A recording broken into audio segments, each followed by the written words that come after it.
주님 십자가사 우리를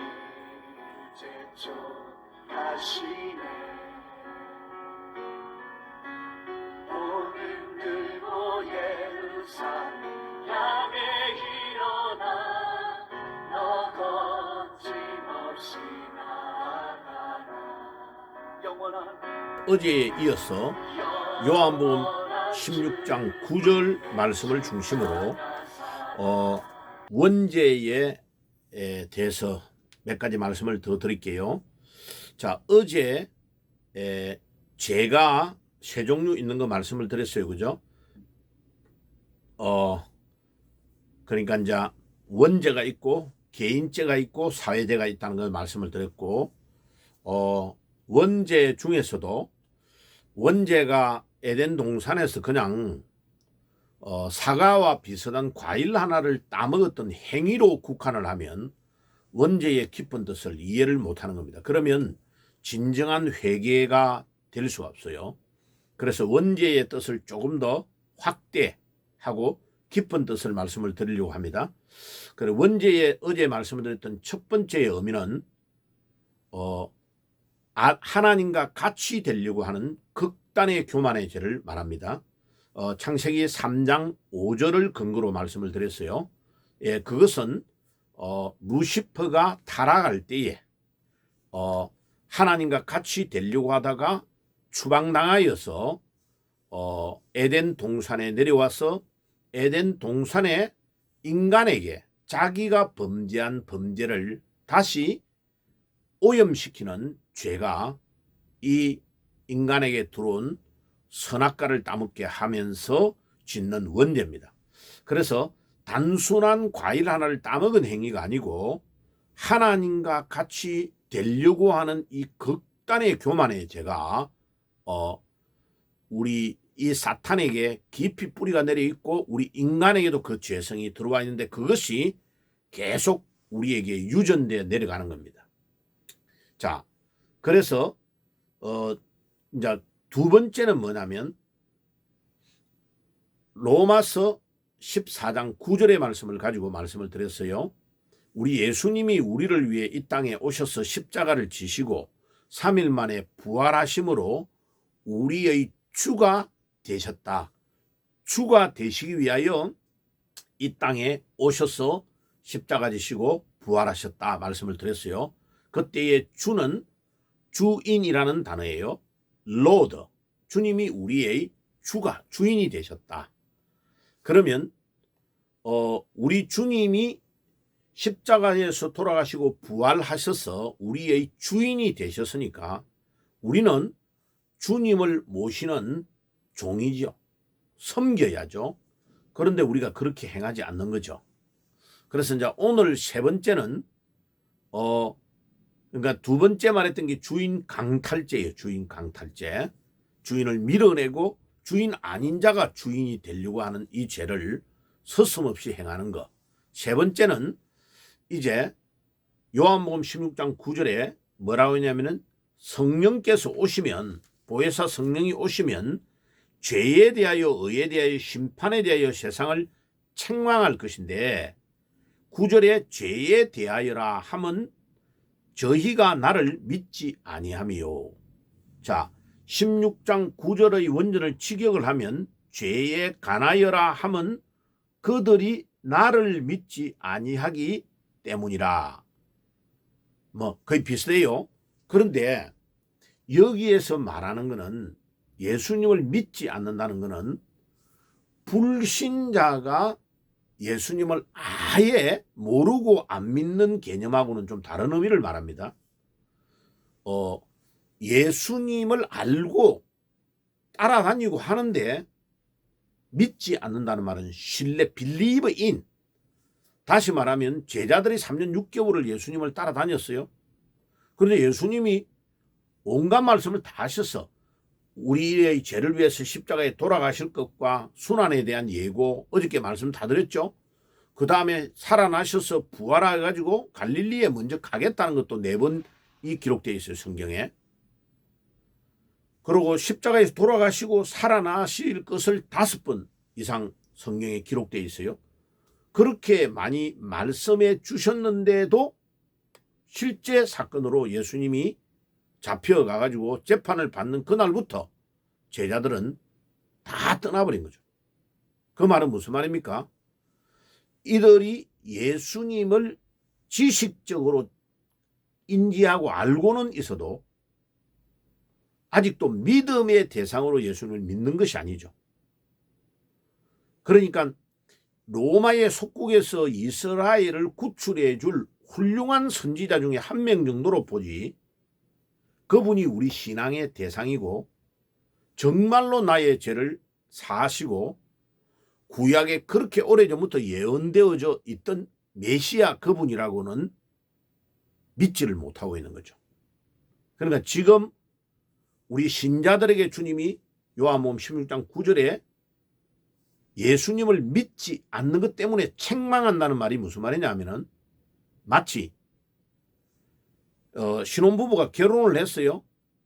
그래놓고 뭐 내가 신랑이 내가 당신을 사랑하고 나 참 좋아하고 나 당신을 믿어 이래놓고 결혼해가지고 자기가 벌어온 봉급을 절대로 부인에게 못 맡기는 거죠. 이 여자가 언제 도망갈란지, 딴 주머니를 어떻게 찰란지 신뢰를 못하니까 돈과 관련되는 중요한 것, 집 등기 이런 것도 절대로 부인을 같이 연명을 안 해주는 거죠. 마치 그렇다고 할까요? 그럼 여러분들 이해가 가시죠? 같이 살고 같은 침대에서 밥 먹고 잠자고 부부 생활도 다 하고 하는데 언젠가는 떠날 것이야 라는 상태에서 대하면 부인을 신뢰하지 못하게 되잖아요. 우리 예수님을 우리가 신앙생활을 하면서도 그와 같이 대접하면 그 부인이 느끼는 비참함은 어떻겠어요?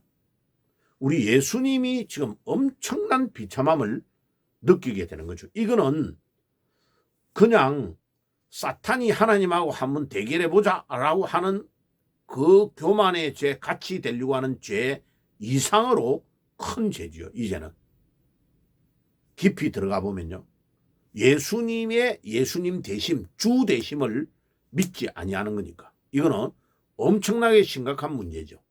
이게 원죄 안에 세 번째에 들어가 있는 엄인데, 이게 알레이 토레이 목사라는 저기 시카고의 다운타운에 내려가면요, 무디 성령학교가 있습니다. 거기에 교장이었던 분이 책을 썼는데 그 책이 굉장히 깊이 있는 이 내용에 대한 회개를 요구해요. 원하고 있다고 그 이야기를 잘 적어놨어요. 그래서 이 죄는 마귀가 지은 죄보다도 더 악랄하고 무서운 죄입니다. 이 죄는 그것뿐만 아니고 나의 죄 때문에 독생자를 희생하신 하나님 우리 아버지의 마음을 무참하게 짓밟는 거죠. 독생자를 희생해가지고 우리의 죄를 사해줘서 구원을 받았는데 내보따리 내라 하고 예수님을 안 한 것 없이 무시해버리는 것은 우리 하나님 아버지의 그 놀라우신 마음을 완전히 짓밟아버리는 거죠. 세 번째로는 부활 성천하셔서 만왕의 왕이고 만주의 주가 되시는 주님을 업신여겨버리는 거죠. 그럼 보세요. 우리나라 이조 시대 때 만약 왕이 지나가는데 왕 앞에서 고개를 숙이지 않고 땅에 엎드리지 않고 고개를 들고만 있어도 그대로 그냥 참수당하잖아요. 죽잖아요. 왕을 능멸했다고. 그런데 이 땅 위에 왕을 이렇게 능멸하고 모독해도 그 자리에서 그냥 처형을 당하는데, 만왕의 왕이요 만주의 주가 되시는 우리 예수님을 우리가 거기에 맞게 대접을 하지 않는다? 그게 예수님을 안 믿는 거죠. 신뢰하지 않는다 이 말이에요. 그 말이에요. 그래서 우리 한국말로는 안 믿는다고 하면 불신자가 하나님을, 예수님을 안 믿는다는 거하고 이게 이제 믹스업이 되기 때문에 좀 이게 설명을 하기가 아주 어려워요. 그래서 요한복음 16장 9절에 죄에 대하여 하면 그들이 나를 믿지 아니하기 때문이라는 말은 후자에 대한 겁니다. 예, 그거를 기억을 잘 하시고 오늘 말씀을 잘 들어야 돼요. 그래서 이 원죄를 깨닫게 하는 것은 사람이 이래라 저래라 한다고 되는 게 아니에요.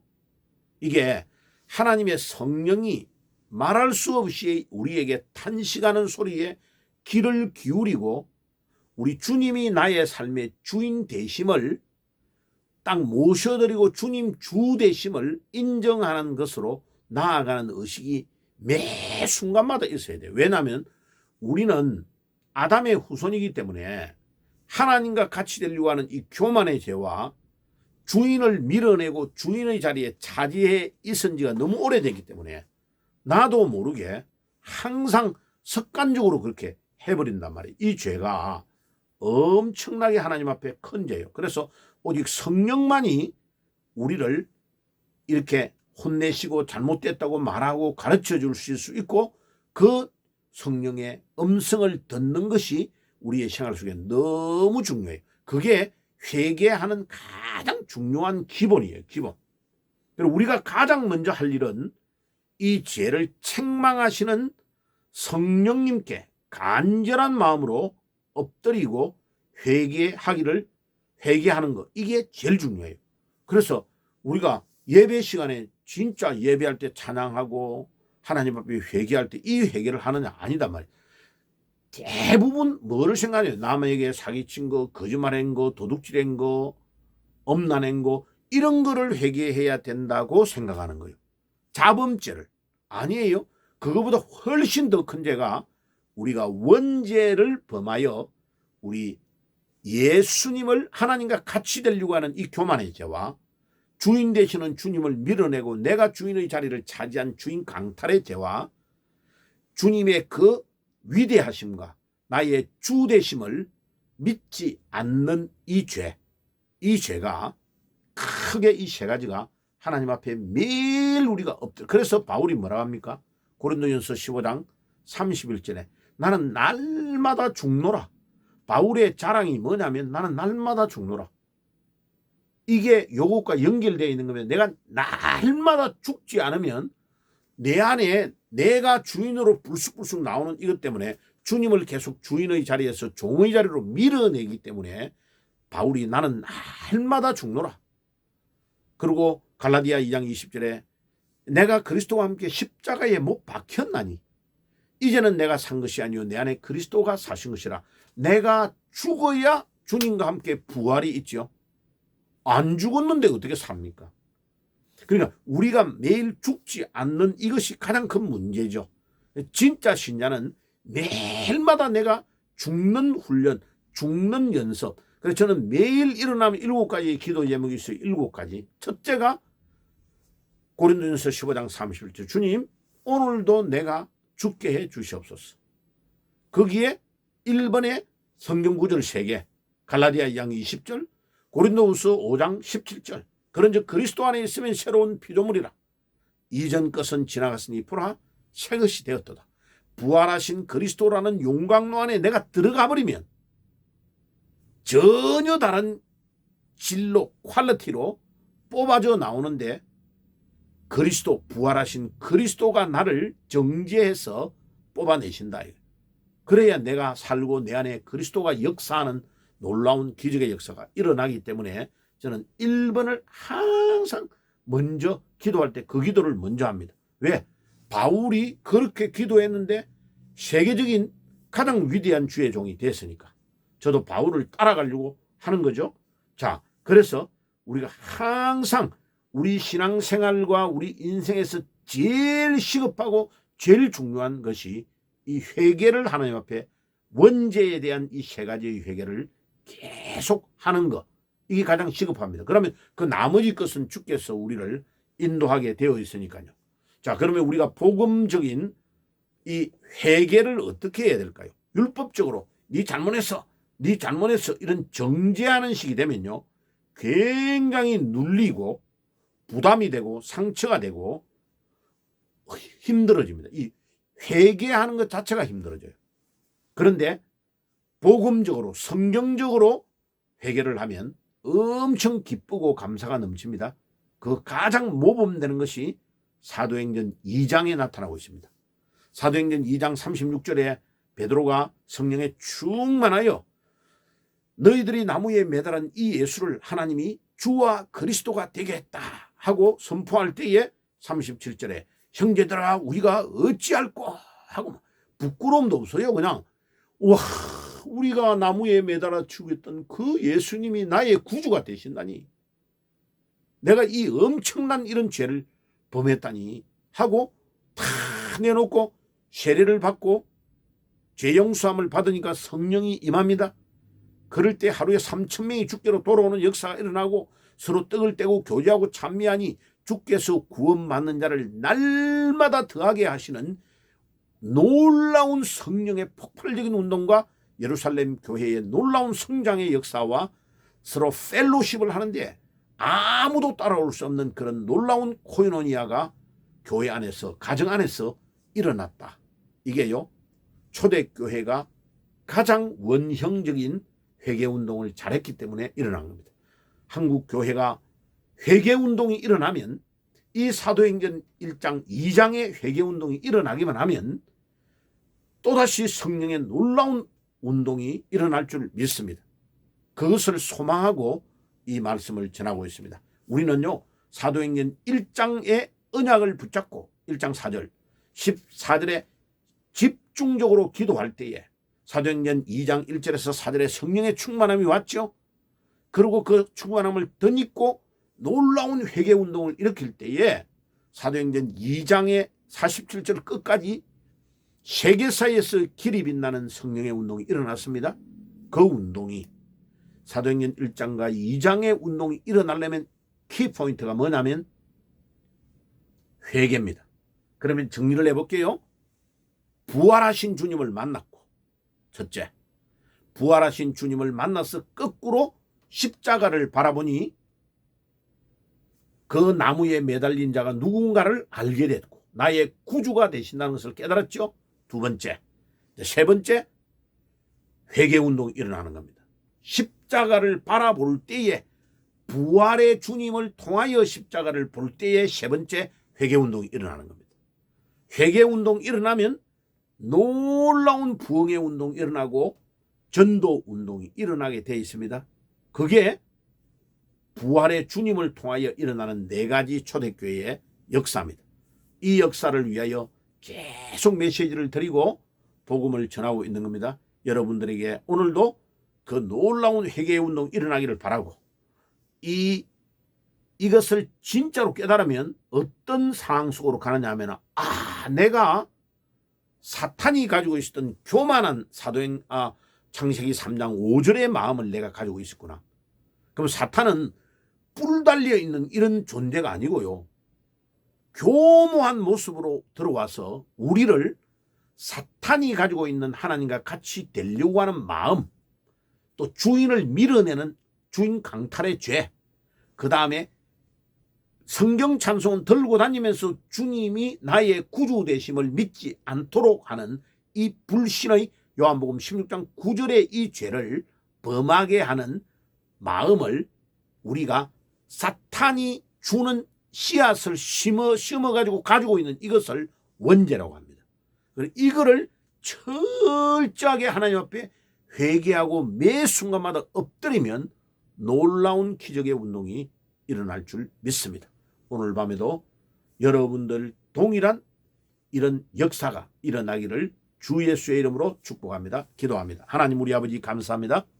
오늘도 가장 이해를 잘해야 될 이 원죄에 대한 것을 이해하지 못하고 회개하지 못하기 때문에 원죄의 중요한 세 가지 뜻을 말씀을 드렸습니다.